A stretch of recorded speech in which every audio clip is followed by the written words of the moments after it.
ইয়ামিন বাবা মোবাইলতে রেখে পড়তে বসো। মা আর 5 মিনিট, এই কার্টুনটা শেষ করেই পড়তে বসবো।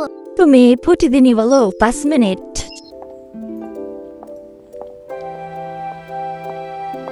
নাও তোমার বই খাতা সব এনে দিলাম, এবার পড়া শুরু করো। আচ্ছা মা, পড়তে বসতেছি।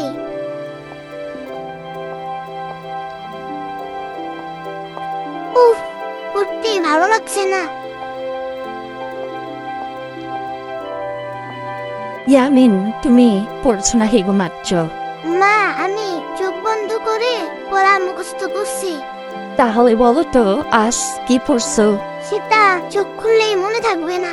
ঠিক আছে, আজ থেকে আমরা অল্প অল্প করে পড়বো। 20 মিনিট পড়া, 5 মিনিট বিরতি। সত্যি মা, এত কম? হ্যাঁ, কিন্তু ওই 20 মিনিট মন দিয়ে পড়তে হবে।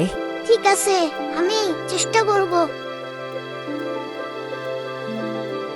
সরিও সরাইয়া হাস্যই দীর্ঘই সৌ।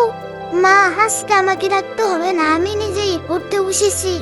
বাহ, আমার ইয়ামিন তো বড় হয়ে যাচ্ছে। মা, পড়া শেষ করে খেলতে যাবো কিন্তু। অবশ্যই, পড়াশোনা খেলাধুলা দুটোই সময় থাকা দরকার।